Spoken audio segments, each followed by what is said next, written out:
Assalamualaikum warahmatullahi wabarakatuh. Baiklah, pada video ini saya akan menjelaskan atau memperlihatkan bagaimana fenomena pendidikan yang terjadi saat ini, terkhusus di negara Indonesia. Seperti yang telah kita ketahui bahwa pendidikan merupakan suatu proses sistematis untuk meningkatkan martabat manusia secara holistis. Sumber daya manusia yang bermutu hanya dapat diwujudkan melalui pendidikan yang bermutu juga.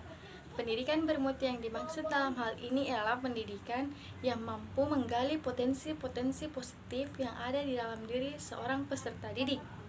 Nah, dengan pendidikan yang bermutu yang kita miliki, maka kita dapat bersaing dengan masyarakat dunia.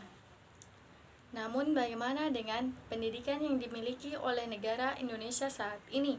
Apakah mutu pendidikannya sudah bisa bersaing dengan masyarakat dunia atau tidak? Untuk lebih jelasnya, mari kita lihat video mengenai potret fenomena pendidikan yang terjadi saat ini. Kemajuan suatu bangsa dapat diukur dari kualitas dan sistem pendidikan yang ada. Tidak sedikit kualitas pendidikan berupa sarana dan prasarana pendidikan di Indonesia yang masih membutuhkan perhatian pemerintah. Misalnya gedung sekolah, buku-buku di perpustakaan, dan sarana prasarana pendukung lainnya. Kualitas pendidikan di Indonesia pada dewasa ini sangat memprihatinkan. Hal ini dibuktikan diantaranya oleh data UNESCO pada tahun 2000 tentang peringkat indeks pengembangan manusia, yaitu komposisi dari peringkat pencapaian pendidikan, kesehatan, dan penghasilan per kepala yang menunjukkan bahwa indeks pengembangan manusia Indonesia makin menurun. Saat ini Indonesia sedang berusaha untuk memperbaiki sistem pendidikan yang ada dan akan menetapkan kurikulum 2013 dengan berbagai tuntutan bagi peserta didik. Beberapa waktu yang lalu, program pemerintah setiap tahun akan meningkatkan standar kelulusan ujian nasional hingga mencapai kesetaraan dengan negara maju.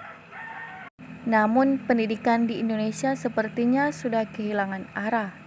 Pendidikan di Indonesia dalam bentuk sekolah telah tercabut dari akar kesejarahan sistem pendidikan nasional.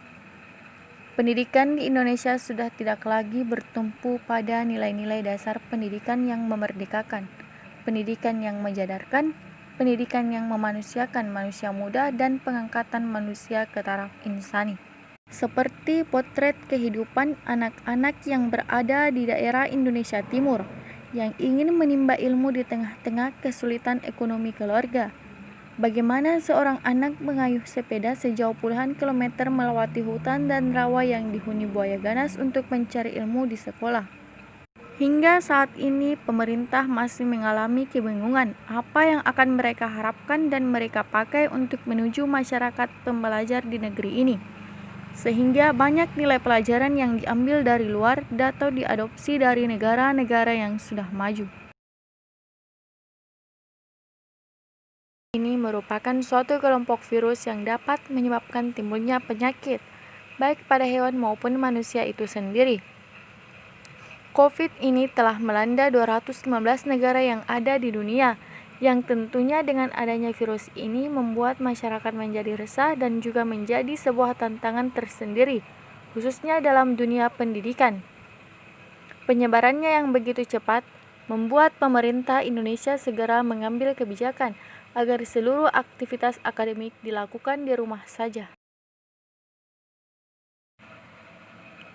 Untuk melawan atau menghentikan penyebaran virus ini, pemerintah telah melarang seluruh masyarakat untuk berkerumun, jaga jarak fisik, memakai masker, dan senantiasa mencuci tangan setelah beraktivitas di luar ruangan, serta membatasi akses keluar masuk antar wilayah.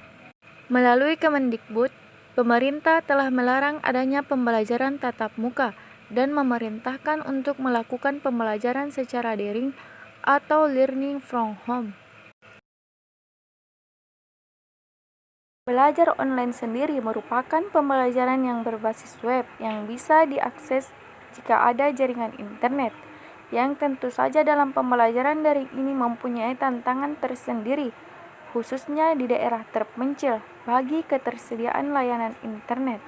Sebagian siswa atau mahasiswa mengakses internet menggunakan layanan seluler dan sebagian juga menggunakan layanan Wi-Fi.